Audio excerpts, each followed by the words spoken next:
Valley Club, brand new event dungeon coming to Raid Shadow Legends, means some new rewards and a brand new mythical boss. We'll talk about it all in this video, and if you're ready for it, you know what to do. Find that like button and let's go smash it. Welcome back to the ValleyFlyin Raid channel. I am ValleyFlyin, and I hope you're having a great day, and I hope you're ready for a brand new dungeon coming to Raid Shadow Legends. Yeah, some new rewards as well, and a brand new boss. We'll talk about it all in this video. And if you get some value from this video, hit that like button, hit the subscribe button, ring the notification bell so you know as soon as a brand new Raid Shadow Legends video goes up. At least 6 pieces of Raid Shadow Legends content every single week on this channel. But let's jump into the game. Talk about some of the major things going on in the game right now before we jump into the new dungeon that's coming up. There is a progressive drop for your faction unity champs here. Some different champs here. You could get those right now if that is something you want. Again, these progressive champs, they're a little better for end game players that have a more developed roster that are looking for some specific characters. If you're a newer player like myself, you probably just want to wait for these boosted summon events going on right now, but these are great if you're looking for a specific champ and I have a pretty developed roster. Also, we have a gear removal, so all the gear that you want, it is going on from, it started a couple days ago, but it's going on until this Sunday. So if you are looking to switch over some gear for your champions, get some new stats, this is the time to do it. Before we get into the new dungeon, new rewards, and a new mythical boss, we want to remind you guys, if you're starting off a brand new Raid Shadow Legends account, use the link down below or scan the QR code up there. And if you do that, you're going to get 4 epic characters for free in your new account. As soon as you're done with the tutorial, you get this guy, Uugo, right on day 1. One of the best epic support champs in the game right now. Level 25, which I also got you on day 1, you're going to get Tagoar. Great epic reviver. Level 45, you're gonna get a great epic damage dealer for the clan boss in Fayne. And then level 50, Mausoleum Mage, another great support champ. And you could also get a legendary champion for free by entering one of these codes. You could enter any one of these, but I would recommend Desert Queen for Tuhanarak or Monkey King for Sun Wukong. You could enter any one of these codes, but make sure you check out the link down below for when these codes expire. Monkey King or Desert Queen are my top 2 choices though. We're back into the game in the dungeon section, and for a while there's been this coming soon dungeon right here. I'm guessing this is where the new dungeon is gonna be. Let's go over to hellhades.com for all the information on the new dungeon as event dungeon returns. Kurosa the Covetous. Raid Shadow Legends, it says, is launching a brand new event dungeon experience, bringing with it a new mythical boss. Unlike anything seen before in event dungeons, the event boss is Kurosa the Covetous. The fearsome foe introduces dual phase mechanics and unique defensive buffs and exclusive loot for players to chase. So some pretty good rewards for players as well. The Kurosa, the first mythical champion to appear as a dungeon boss. We do have Amonas, but he's not a dungeon boss. It's going to feature a dynamic 2-phase combat experience where their base form, such as the support type champion, her skill still off of attack. In her alternate form, she's going to be a full-on attack nuker, dishing out heavy damage that can easily wipe out unprepared teams. So lots of damage, getting some support, and then the alternate form, lots of damage as a nuker. The key mechanics from Kurosa: the base form, she will protect herself and allies with powerful defensive buffs. Players must navigate through shield, healing, and debuff cleanses. Her alternate form, she's going to become a high damage nuker, devastating AoE attacks, powerful attack-based scaling. Kurosa is immune to the HP burn strategy.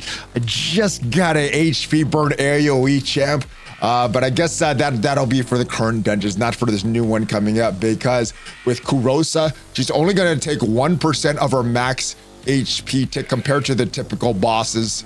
They encounter demands a flexible team composition, so strong support to keep the team alive and hard-hitting damage dealers to bring Kurosa down. You do need a lot of strong support champions and big damage dealers for most of these dungeons, so that part doesn't change, but I guess the combination of champions that will be very good is going to change as well. There's going to be some new buff mechanics as well coming from this dungeon.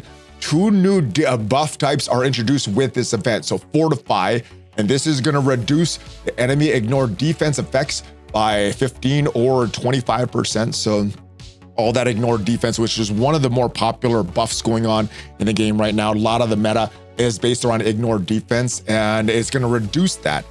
Shatter is going to make it even stronger. It's going to increase the champ's ignore defense effects by 7.5 or 15%. So the strong and weak version for these effects as well. These two buffs will heavily influence how players build their teams and approach both offense and defense during the battle. So this will matter for the Kurosa battle. Well, let's take a look at her skills. In her mythical form, the base form, not the mythical alternate form, her base form, Surge of Chaos will attack all enemies and heal all allies, and it's based on Kurosa's attack. And as we book this up, the damage will go up on this skill. Anything for Siroth will remove all debuffs, then buffs with allies increase attack and shield. So good one there. The cooldown goes from 4-turn cooldown to a 3-turn cooldown when that move is fully booked. Running Rampant applies Taunt, Fortify, and Unkillable to herself and the allies. And it is going to be a 5-turn cooldown. When it's booked, it will go down to a 4-turn cooldown. So pretty good move there for her. And I hope we could defeat this move. Metamorph transforms into alternate forms, gets a extra turn. Usually these mythical characters have this metamorph that they could transform forms there. Collector of Pawns, the path of reduces damage based on the number of allies alive, transforms into alternate form when all allies are dead. Okay. And then the aura, increase ally attack in all battles by 35%. Looks to be very strong. I hope there's a good solution to beating this champ right now. Let me know if just reading this kit gives you any ideas of what teams you're looking to build up.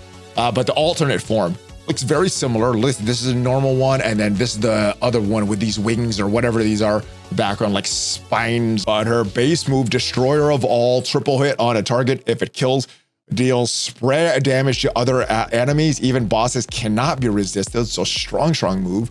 Another big AoE attack coming from Icon of Havoc. AoE attack removes all buffs, then applies weaken debuff on all enemies with equal or lower attack. And this looks to be a 3-turn cooldown.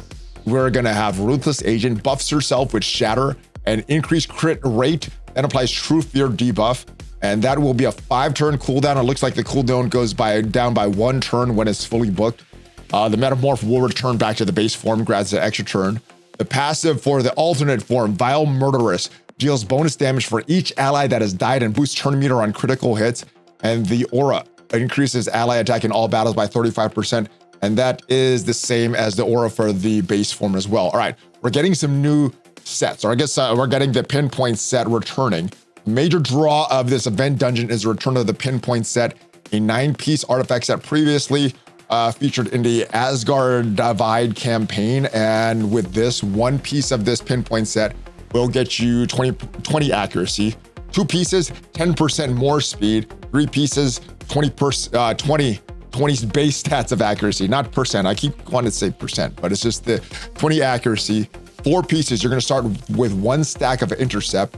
You're gonna get 10% more speed with 5 pieces, 2 stacks of intercept with 6 pieces. You're getting more accuracy, 20 more accuracy with 7 pieces, 12% more speed with 8 pieces, and you're gonna start with 4 stacks of intercept with this on.